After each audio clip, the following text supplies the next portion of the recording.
primer lugar, quiero agradecer a mi sucesora, a la profesora Isabel Rodríguez, la gentileza que ha tenido en invitarme a que yo venga a clausurar este acto.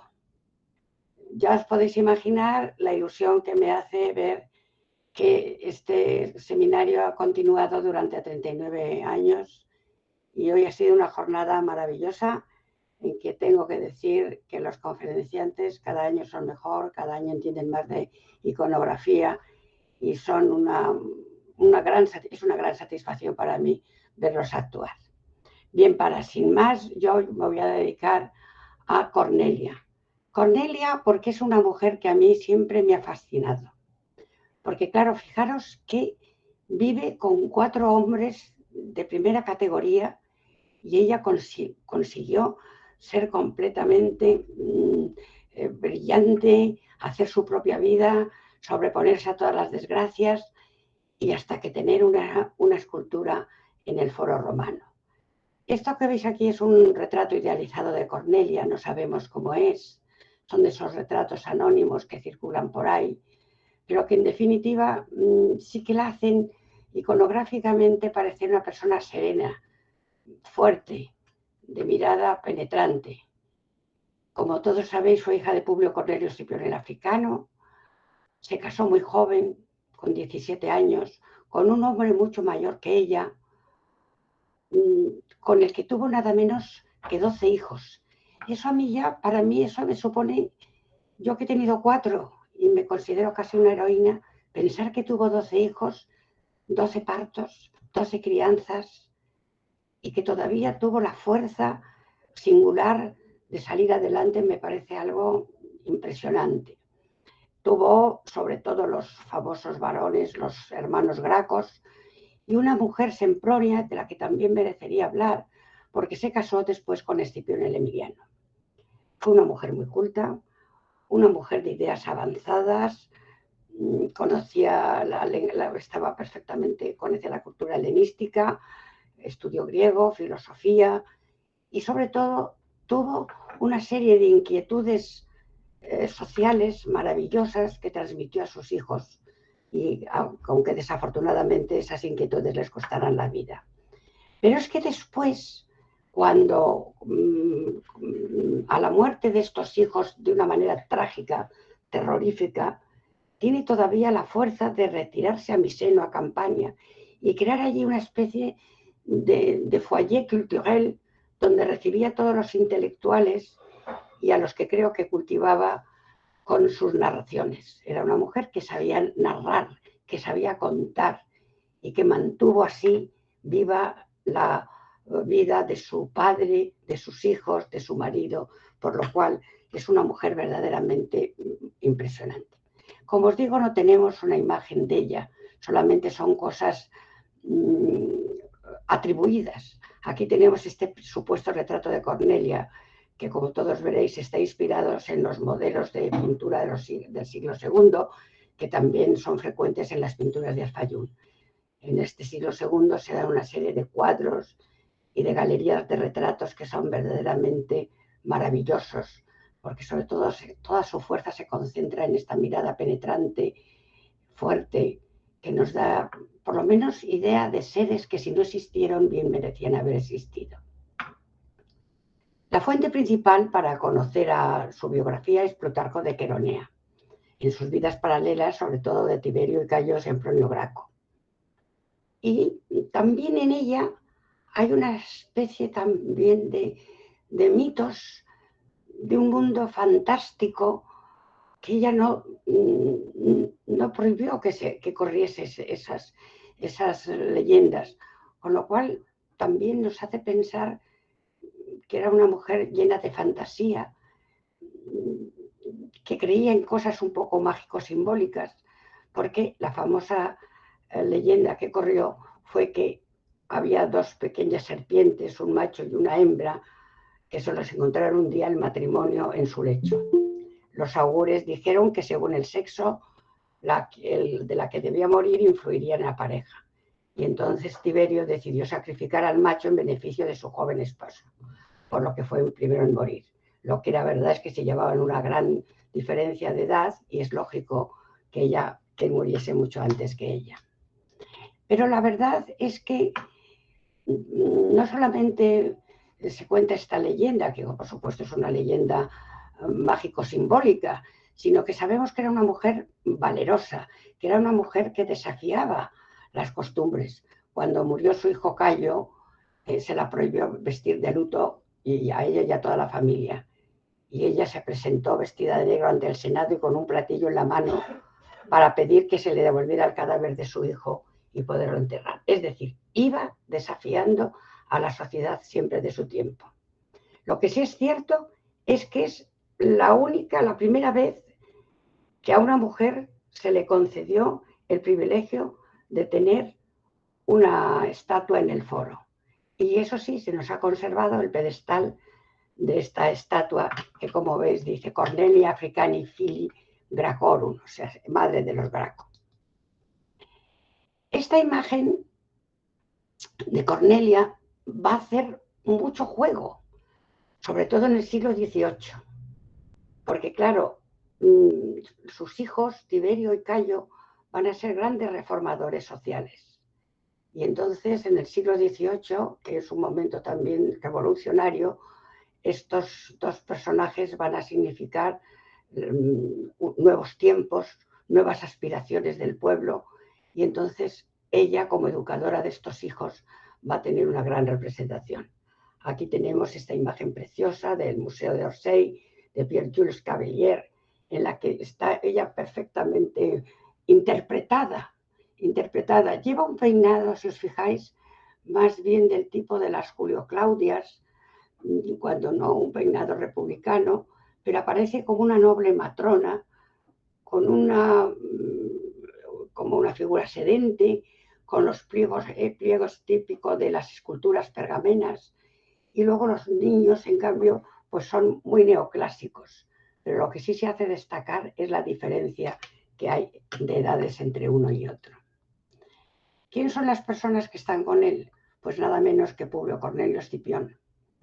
Escipión son un personaje, pues como sabéis, se llama del africano, porque claro, fue uno de los generales más brillantes de Roma y el que va a vencer a Aníbal, nada menos que en la batalla de Zama. Vamos a analizar desde el punto de vista iconográfico este retrato. No es, naturalmente, es un supuesto retrato de Publio Cornelio, pero lo que sí es importante, fijaros que está hecho con el aire republicano que tanto gustó a los escultores de un determinado momento, de representar a estos personajes duros, de mirada profunda, sacrificados, y así le representan a él. Yo diría que muy a la romana. Ya sabéis que lo que hizo el gran estratega fue nada menos que llevar la guerra a la propia África con Aníbal. Y aquí tenemos esas dos que son impresionantes. El rostro, lo que podría, como querrían que fuera Escipión, y cómo se representó en cambio Aníbal. Si os dais cuenta, de una forma idealizada, casi próxima a como van a ser los retratos ya del siglo II, con barba, con una mirada perdida, muy a la forma helenística. Y lo que sí es cierto es que aquí se representan de manera distinta a dos hombres, a él quizá como más pervertido por el mundo helenístico. Ya sabéis que Aníbal tiene un fallo gravísimo cuando se presenta ante Roma y es no entrar. ¿Por qué no entró? ¿Cuánto se ha hablado de ello? Porque estaba agotado, porque no tenía una logística suficientemente potente para dominar a Roma, porque esperó que Roma se rindiera, pero el caso es que ese fue su fallo. Y en cambio el éxito de Escipión es que se presenta en la propia África y allí el Senado le obliga a volver a Aníbal y allí le vence, como sabéis, en la batalla de Zama. Ese es el principio de la caída de Aníbal, porque claro, el mismo Senado cartaginés le exige, casi le reprocha esta derrota y lo que es desagradecido el mundo. Los Barca habían hecho un gran imperio naval desde una microciudad Entonces él se ve desasistido, tiene que huir, como sabéis todavía le vencían los romanos, vuelve a ser vencido por los romanos en la batalla de Euromedonte, luego huye de una corte a otra y acaba por fin, como sabéis, en la corte de Prusias de Bitinia, y acabó suicidándose antes de ser entregada a los romanos. Es decir, son dos colosos que viven con Cornelia, que Cornelia conoce al dedillo sus vidas y que efectivamente sus aventuras y sus historias las contaba luego en mi seno. Al quedarse viuda, esto me hizo a mí mucha gracia, tuvo muchos pretendientes, porque parece ser que era una mujer muy bella. Y entre ellos a Ptolomeo VIII, el Evergetes, el Benechor. Y por eso yo dije, Dios mío, qué honor más grande. Y estuve investigando bastante sobre este personaje que resulta que era un impresentable. Se le llamaba Fiscón, el barrigudo, por su obesidad. Está mal considerado, cometió terribles asesinatos, pero aún así tuvo el valor de ofrecerle, de desposarse a la pobre Cornelia, que le dijo que de ninguna de las maneras. Aquí tenéis esta bonita representación de Loren del Aire, en la que ella aparece pues como una gran matrona de formas rotundas, pero en un gesto de rechazar la corona o lo que le ofrece Ptolomeo, y sin embargo poniendo cariñosamente la mano en la cabeza de sus hijos, que ella decía que eran sus verdaderas joyas. Aquí tenemos, como os he dicho, en el siglo XVIII va a tener una gran importancia la representación de esta mujer.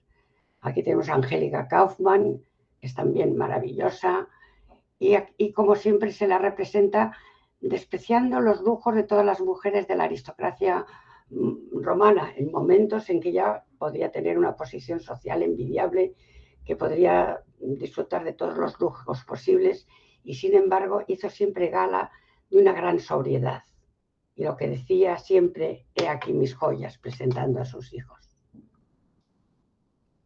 Aquí tenemos otro de 1743, es de José Benoit, de 1807, en el que se recrean todas estas arquitecturas clásicas muy sobrias, de acuerdo con el ambiente en la que se le quiere colocar, con pocos criados, pero siempre presentes sus dos hijos, en los que se marca muy claramente la diferencia de edades.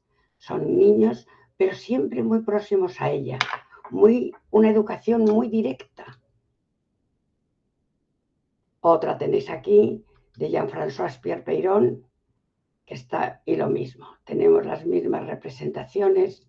Esta tiene un fondo oscuro, quizá como para acentuar el dramatismo de lo que va a suceder, porque claro, Cornelia representa en sí misma con sus hijos la gran tragedia que se va a desarrollar después. Entonces todo lo que rodea sus representaciones está teñido de esa especie de fatum de lo que después va a suceder. También hubo grabados. Aquí tenemos un grabado de Vincenzo Carroccini, ya de época posterior, pero en lo que, como veis, se repite lo mismo.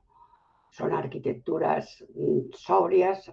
Es curioso cómo los pintores y los grabadores de esta época cambian los ambientes de las columnas. Unos utilizan, como habéis visto antes, los órdenes dóricos, otros los jónicos, y como también en los plegados de los paños y de las mujeres, en definitiva en todas las sedentes, se nota el paso de la iconografía de esas grandes estatuas sedentes que tenemos del siglo IV, sobre todo de la escuela pergamina, porque en la escuela pergamina precisamente los ropajes se adaptaban mucho como con una cinta por debajo del pecho.